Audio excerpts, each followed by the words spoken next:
And yet, what's so lovely about it is so many people have this misinterpretation of feminism as man-hating, which it isn't. It's got nothing to do with that. I really admire my grandmothers and my mom. Fantastic. I think my mum's probably... Right? Yeah, I mean, you've got to say your I mum. could say someone that I've met recently, but to be completely honest, that I think a interesting person is someone that teaches you something about your life and how you can... Your family teaches And you your more than family anyone teaches else. you more than anybody. Okay, our next question is by Racia Ventisik. I think that's your name. I'm really sorry about mispronouncing it dreadfully. I'm sure I did. It means Raisa. And she's from California. Did you miss having a Lady Gaga in the 90s while you were a teenager to be a fan of and to identify with?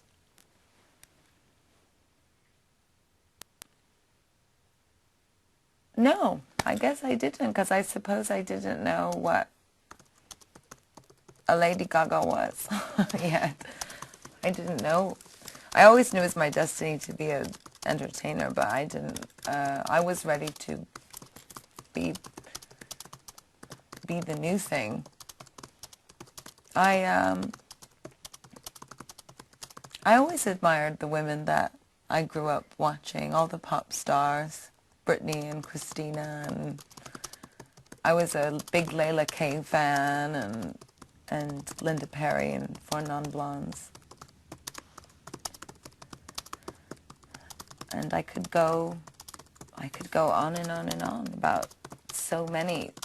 But I guess I'm speaking specifically about when I was in the 90s. I was in 1990. I was 4. So I'm speaking specifically about until I was about 15 years old, which would mean that I was in my younger years.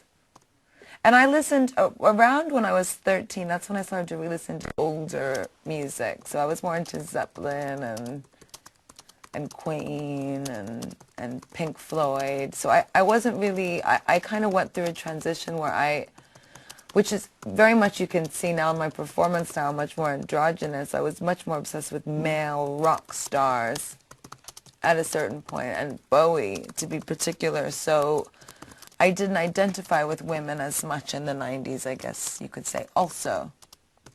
So I was more obsessed with men and grunge. I loved Kurt Cobain. I mean, I loved so many different kinds of music, but a female figure, perhaps I was too young to know what could become, but now here we are. Great.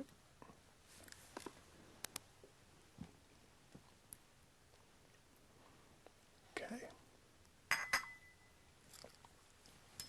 Our next question is from Gan in New York. Stephen O. B. Magazine is my favorite magazine in the history of magazines. And Stephen Gunn, I may have said, if I hadn't said my mother and my 2 grandmothers, I may have said Stephen Gunn, because Stephen Gunn is one of the most interesting people I've ever met, and most lovely, wonderful, interesting people. He's amazing.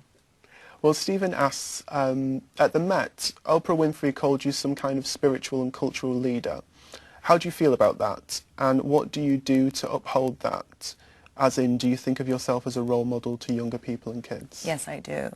And I appreciate so much that Oprah said that. Oprah is wonderful and such a wonderful inspiration as well. And things change.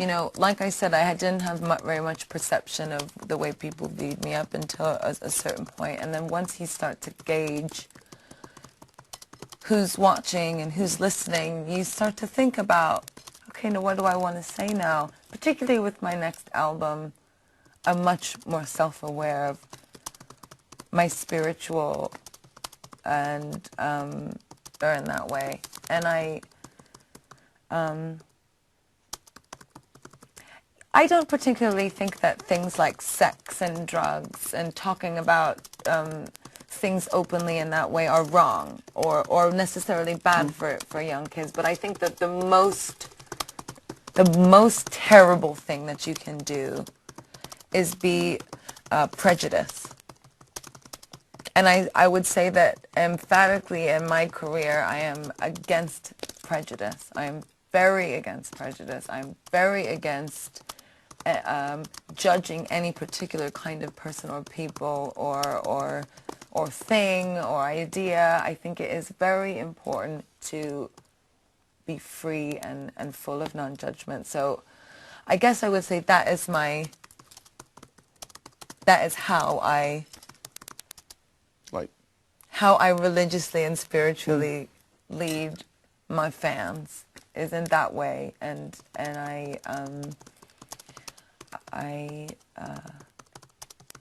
I'm okay with that responsibility. I wasn't always quite aware of it, and I'm aware that in my work sometimes I get a bit, I don't think about it sometimes in my videos and in my music and in my lyrics, because there's also personal expression, and also I have older fans and insecure and fans who need and want to hear how I really feel about things. So there's a balance. You've got to keep a balance. I can't only think about doing what's wrong. Doing what's wrong or right is so it's so religious. That is what religion is, isn't it? What's wrong and what is right. And I think religion is completely bogus. So I think, in the most spiritual and religious kind of way that I am, I believe in God and I'm a very religious Catholic person, but religion is quite bogus, isn't it? Because no religion doesn't hate one kind of person. So it's very confusing for me. I still struggle with it. There's kind of spirituality and there's religion, and it's how those two interrelate. And now, I don't know if someone would be perhaps offended that I said religion is bogus and they don't want their 11-year-old to hear that statement, but I feel that I am of a good opinion about what is taught to young people and how we are mind controlled by whatever forces that be to believe or see things in a certain way. And I think the most important thing that they need to learn is to love and to be non-prejudiced. I think that's good teaching. So that's what I think. Mom, grandmas, if you're listening. Our next question is a little bit, well, pulling away a little bit from that. It's by Javier Perez from Los Angeles. And Javier asks, what's the one thing even your best friends don't know about you until now? Well, Javier, who is one of my best friends,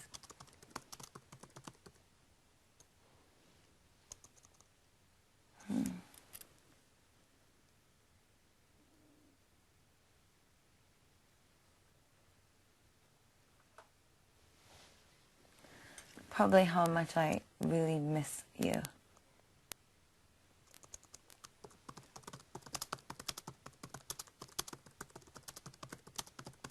And how, I hope you know this, but I would not be where I am today without all of my wonderful and closest friends. So forgive me for being sappy, but just in case we needed to clear that up, there you go. I'm sure they like to hear it, even if it is a little bit sappy. I tell them all the time, but I mean, to be honest, there's probably not very much that they don't know. And if they don't know, it's for a reason. Okay. Our next question is from Graham Conway in Toronto. And his question is, what is your actual collaboration with peers in the pop music scene? Is it an idea which scares, excites, or even interests you? I